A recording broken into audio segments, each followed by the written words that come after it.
As the Prime Minister makes her way to Europe, she's left behind a simmering feud in the Labor Party over her government's direction and beliefs.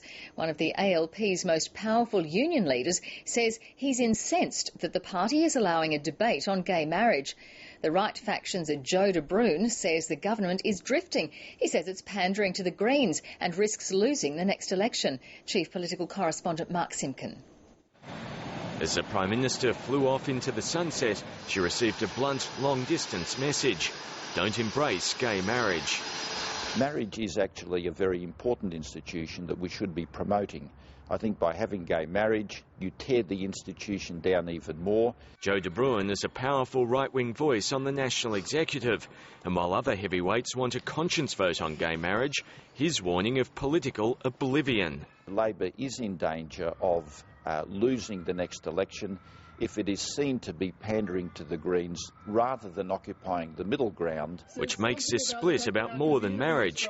It's a debate on the future direction of Labor and what the party stands for. They are drifting at the moment. They are not seen to be fully in charge the way they ought to be. That's not the case. The Labor Party policy is determined by Labor Party processes.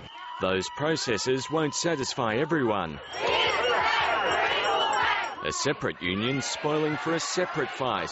With a woman Prime Minister, we would hope that we would see equality of pay and fair pay as a higher priority than a budget surplus down the track. So what comes first, surpluses or services?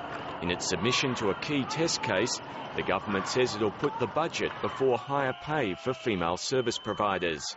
The government has set out all of the conditions that Fair Work Australia will need to assess to consider what should be a fair rate of pay for social and community sector workers. It comes down to whether you buy a new fighter jet or whether you fund workers at the front line who are delivering services to the most disadvantaged in this country. You make a decision, and I know which way I'd decide. Senior Labor sources aren't just concerned about the rise of the Greens, they're confused about what to do about it. Some are advocating a lurch to the left. Others want a more combative approach, saying whatever the question, the answer isn't green. Mark Simpkin, ABC News, Canberra.